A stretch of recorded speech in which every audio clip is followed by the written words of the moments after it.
اعوذ باللہ من الشیطان الرجیم بسم اللہ الرحمن الرحیم ان الذین یکتمون ما انزل اللہ من الکتاب ویشترون به ثمنا قلیلا اولئک ما یأکلون فی بطونہم الا النار ولا یکلمہم اللہ یوم القیامۃ ولا یزکیہم ولہم عذاب علیم۔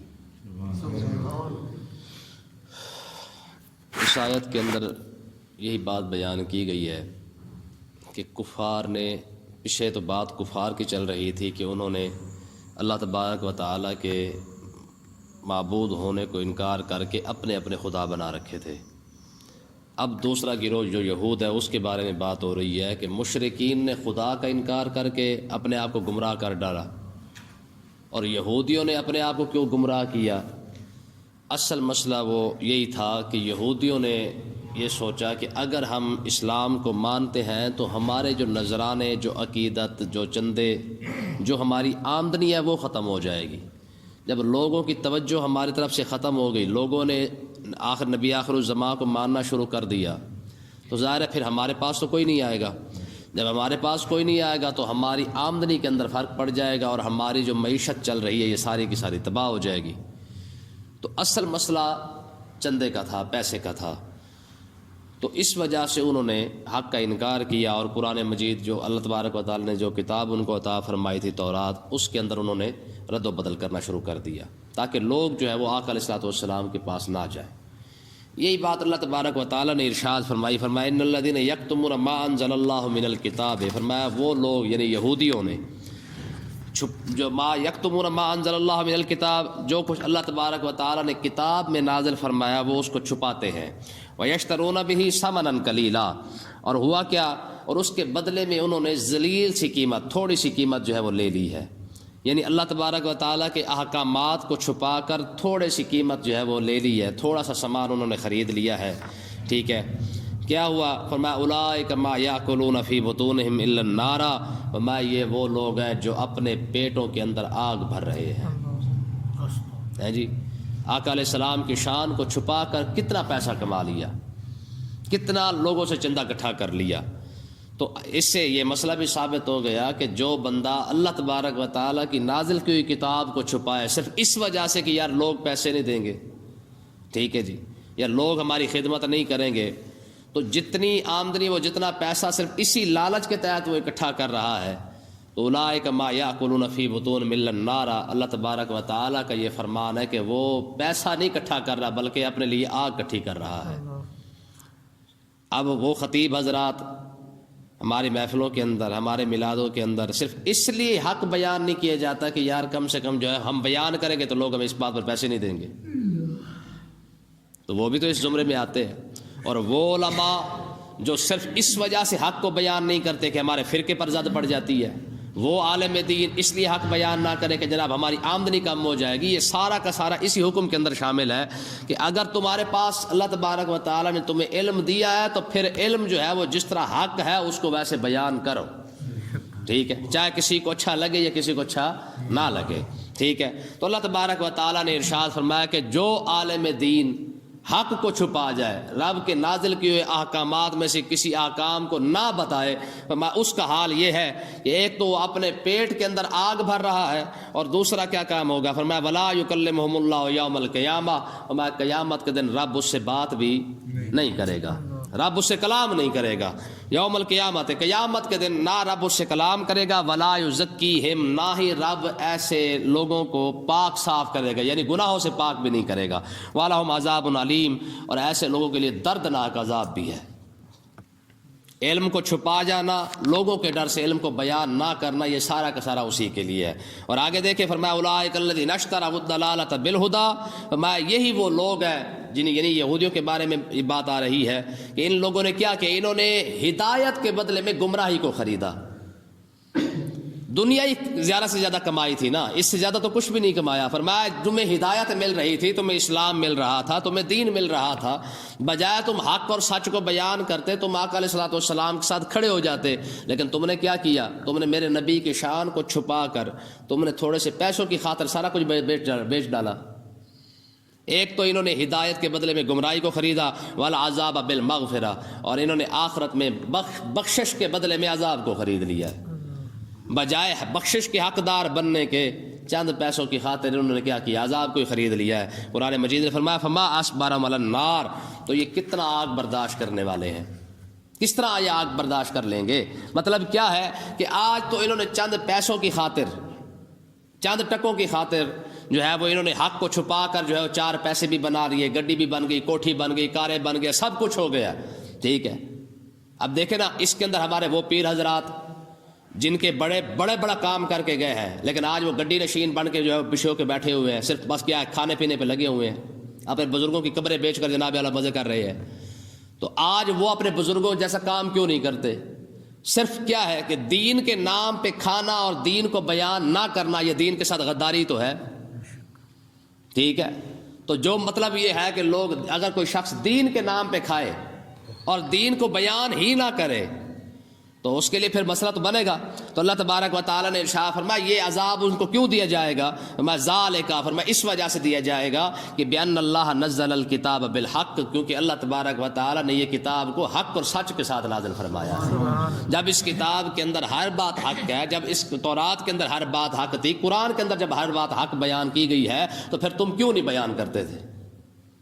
تو اس کا مطلب یہ ہے کہ لوگوں کی ڈر کی وجہ سے حق کو چھپا جانا، یہ اپنی آخرت عذاب برباد کرنے والی بات ہے، ٹھیک ہے۔ وَإِنَّ الَّذِينَ اخْتَلَفُوا فِي الْكِتَابِ، فرمایا وہ لوگ جنہوں نے اس کتاب کے اندر اختلاف کیا، جھگڑا کیا، یہ مطلب کیا ہے کہ کفار مکہ نے کچھ نے کہا جی یہ شعر و شاعری ہے، کسی نے کہا یہ جادوگری ہے، کسی نے کچھ کہا، کسی نے کچھ کہا اس کتاب کے بارے میں، ٹھیک ہے۔ لفی شقاق بعید، اللہ تبارک و تعالیٰ نے فرمایا یہ بہت دور کی بدبختی کے اندر ہے، یہ میری کتاب کو شاعری کہہ رہے ہیں، یہ میری کتاب کو جادوگری کہہ رہے ہیں۔ فرمایا خود پڑھتے ہیں اور پڑھنے کے بعد یہ آپس میں بیٹھ کے فیصلہ بھی کرتے ہیں، نہیں یار یہ جادوگری نہیں ہے، یہ شاعری نہیں ہے، یہ واقعی رب کا سچا اور پکا کلام ہے۔ آگے دیکھیں جی، نیکی کس کو کہتے ہیں؟ اللہ تبارک و تعالیٰ نے نیکی کو بیان فرمایا ہے کہ ایک وہ نیکی ہوتی ہے جو لوگ اپنی طرف سے بنا لیتے ہیں کہ یہ بھی نیکی ہے، اور ایک وہ نیکی ہے جو اللہ تبارک و تعالیٰ نے یہاں خود بیان فرمائی ہے۔ فرمایا لیس البر ان تولوا وجوہکم قبل المشرق والمغرب۔ اللہ اکبر، یہ خطاب جو ہے وہ اہل کتاب اور مسلمان دونوں کو ہے۔ فرمایا کہ کیونکہ پیچھے مسئلہ گزرا تھا تحویل قبلہ والا، یعنی قبلہ کی تبدیلی کا، تو جب یہ مسئلہ پیچھے گزرا ہے تو انہوں نے کہا نہیں جی ادھر منہ کر کے نماز پڑھنی چاہیے، مسلمانوں نے کہا نہیں جی ہم ادھر منہ کر کے نماز پڑھیں گے۔ تو اللہ تبارک و تعالیٰ نے ارشاد فرمایا لیس البر، فرمایا نیکی یہ نہیں ہے ان تولوا وجوہکم کہ تم اپنے چہرے پھیر لو قبل المشرق والمغرب، مشرق کی طرف یا مغرب کی طرف۔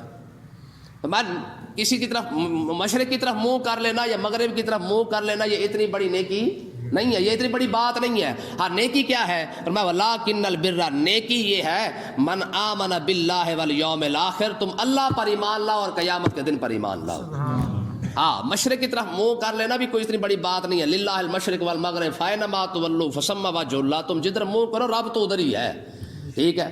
تو یہ نیکی والا اتنا بڑا مسئلہ نہیں ہے۔ ہاں اصل نیکی کیا ہے؟ لاکن البر من آمن باللہ، اصل نیکی یہ ہے کہ تم رب پر ایمان لاؤ، والیوم الاخر، اصل نیکی یہ ہے کہ تم قیامت کے دن پر ایمان لاؤ، والملائکہ، نیکی یہ ہے کہ تم فرشتوں پر ایمان لاؤ، والکتاب، نیکی یہ ہے کہ جتنی کتابیں آئی ہیں سب پر ایمان لاؤ، والنبیین، نیکی یہ ہے آدم علیہ السلام سے لے کر آقا علیہ السلام تک جتنے نبی ہیں سب پر ایمان لاؤ۔ نیکی تو یہ تھی، موسیٰ علیہ السلام والے عیسیٰ علیہ السلام کا انکار کر گئے، عیسیٰ علیہ السلام والے موسیٰ علیہ السلام کا انکار کر گئے، اور دونوں نے آ کر آقا علیہ السلام کا انکار کر دیا ہے۔ میں یہ تمہاری کون سی نیکی ہے؟ نیکی کیا تھی کہ تم آدم علیہ السلام سے لے کر آقا علیہ السلام تک جتنے نبی آئے ہیں تم سب پر ایمان لاتے ہیں، نیکی تو یہ تھی۔ کیوں جی؟ آگے دیکھیں جی نیکی کیا ہے۔ فرمایا وآت المال علی حبہ، اللہ کی محبت کے اندر پیسہ خرچ کرنا نیکی یہ ہے، اللہ کی محبت میں پیسے کو خرچ کرنا یہ نیکی ہے۔ ذویل قربا، اللہ کی محبت کے اندر رشتہ داروں پر خرچ کرنا یہ نیکی ہے۔ والیتاما، یتیموں پر خرچ کرنا نیکی ہے۔ والمساکین، مسکینوں پر خرچ کرنا نیکی ہے۔ وابن السبیل، مسافروں پر خرچ کرنا نیکی ہے۔ ایسا مسافر ہے، پردیسی ہے، لیکن اس کے پاس وقتی طور پہ کچھ نہیں ہے تو اس پر خرچ کرنا، اس کو روٹی کھلانا، اس کی امداد کرنا، اس کی مدد کرنا یہ نیکی ہے۔ والسائلین، کوئی مانگنے والا اگر آ بھی جائے مستحق ہے تو اس کو دینا یہ نیکی ہے۔ وفر رقاب، اگر کوئی مسلمان شخص کسی جگہ غلامی کی قید گزار رہا ہے تو اس کو غلامی کی قید سے چھڑوانا یہ نیکی ہے. ٹھیک ہے، آج غلام وہ غلام تو نہیں رہے، لیکن جیلوں کے اندر کتنے بے قصور پڑے ہیں. ٹھیک ہے نا، تو ان کو چھڑوانا بھی تو نیکی ہے کہ نہیں ہے. ان کا کوئی ایسے ہے بیچارے جن کے پاس پیسہ نہیں ہے خرچ کرنے کے لیے، اپنے ضمانت کروانے کے لیے، تو اس کی جگہ پہ پیسہ لگانا یہ بھی نیکی ہے. ٹھیک ہے. وَآقَامَ الصَّلَاةَ وَآتَى الزَّكَاةَ، نماز قائم کرنا یہ نیکی ہے. وَآتَى الزَّكَاةَ، زکوٰۃ دینا یہ نیکی ہے. ایک نیکیاں ہم نے بنائی ہوئی ہیں، 4 دیگے پکانا بھی نیکی ہے، 5 دیگے پکانا بھی نیکی ہے، 15واں 6واں 7واں 8واں 10واں جلوس محفل میلاد کرا کے سارا زور اسی پر لگا کے، یہ بس یہ نیکی ہم نے بنا رکھی ہے. اور جو اصل نیکی ہے جو رب نے بیان فرمائی ہے وہ یہ ہے. کیوں جی؟ وَآقَامَ الصَّلَاةَ، نماز پڑھنا بھی نیکی ہے. نماز پڑھنا نہیں، قام الصلاۃ، نماز قائم کرنا نیکی ہے. ٹھیک ہے. اب مجھے آپ بتائیں، رب فرما رہا ہے کہ یار نماز قائم کرو، یہ سب سے بڑی نیکی ہے. رب تو نیکی نماز کو کہہ رہا ہے. وآتَى الزَّكَاةَ، زکوٰۃ ادا کرنے کو رب کہہ رہا ہے یہ نیکی ہے. اچھا اگلی بات دیکھیں، وَالْمُوفُونَ بِعَهْدِهِمْ إِذَا عَاهَدُوا، کسی کے ساتھ وعدہ کرو اس وعدے کو پورا کرنا رب فرما رہا ہے یہ نیکی ہے. جی ابو کہہ رہا ہے وہ گھر نہیں ہے. ٹھیک ہے نا، ابو کہہ رہا ہے، سمجھ ہی کہ نہیں آئی ہے. جی کل دے دیا گا، خیر مرا جا رہا ہے کسی پاس. ہمارے ہاں تو یہ عام رواج ہے نا، یہ بات ہے. ٹھیک ہے جی، ہم کسی سے اللہ کرم کرے پیسے لے لیں، ہم اس کی طبیعت نہ سیٹ کر دیں گے اگر واپسی مانگنے آیا تو.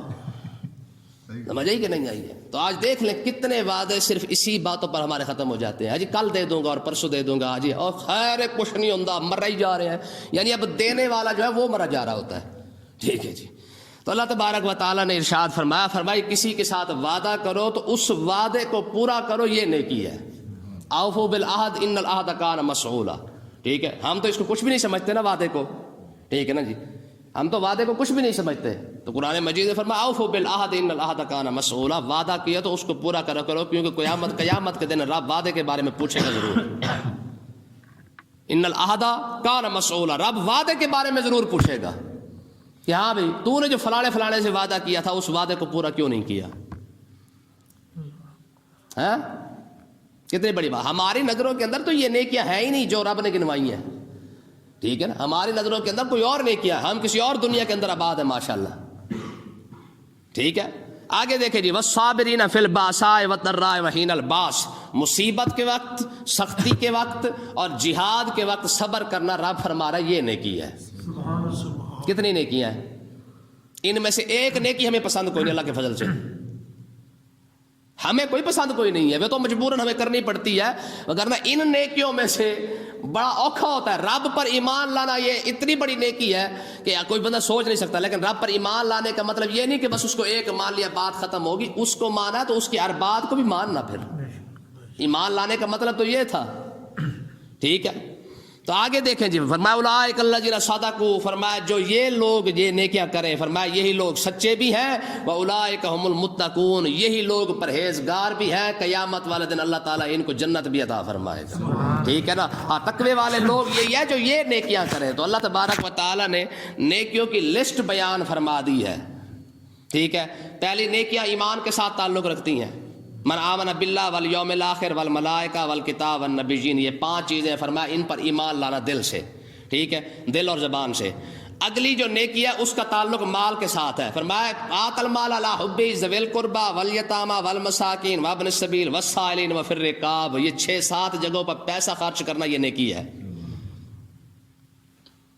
اب یہ نیکی تو ہمیں بارے نہیں کھاتی. ٹھیک ہے. مسئلہ یہ ہے کہ ہم صرف نیکی کرتے ہیں طبیعت کے مطابق.